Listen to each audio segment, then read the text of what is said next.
మీరు ఆన్లైన్లో ఆర్డర్ చేసినప్పుడు ఒక ఆర్డర్లా మాత్రమే చూస్తారు, కానీ ఒక్క ఆర్డర్ వెనుక బిహైండ్ ద సీన్స్ చాలా ఉంటాయి. కస్టమర్ పాయింట్ ఆఫ్ వ్యూలో థింక్ చేసి రీసెర్చ్ చేస్తాం.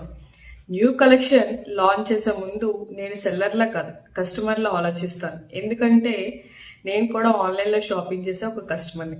నాకు ఏదైనా ఆర్డర్ చేయాలంటే ఎలా quality, reviews, colours, fabric and trust అన్ని చెక్ చేస్తానో, మీకోసం కలెక్షన్ సెలెక్ట్ చేసేటప్పుడు కూడా సేమ్ అలాగే సెట్ చేస్తాను. ప్రజెంట్ ట్రెండ్లో ఏముంది, కస్టమర్కి ఇప్పుడు ఏ కలెక్షన్ కావాలి, ఎక్కడ బెస్ట్ క్వాలిటీ దొరుకుతుంది అని గూగుల్లో సెర్చ్ చేస్తాను. చాలామంది ప్రోడక్ట్స్ మాత్రమే చూస్తారు, కానీ నా గోల్ ప్రోడక్ట్ సెల్ చేయడం కాదు, మీరు ఆర్డర్ చేసిన తర్వాత ఆ ప్రోడక్ట్ మీకు వర్త్ అని అనిపించేలా చేయడం. అందుకే ప్రతి కలెక్షన్ వెనుక కస్టమర్ పాయింట్ ఆఫ్ వ్యూతో వర్క్ చేస్తాను.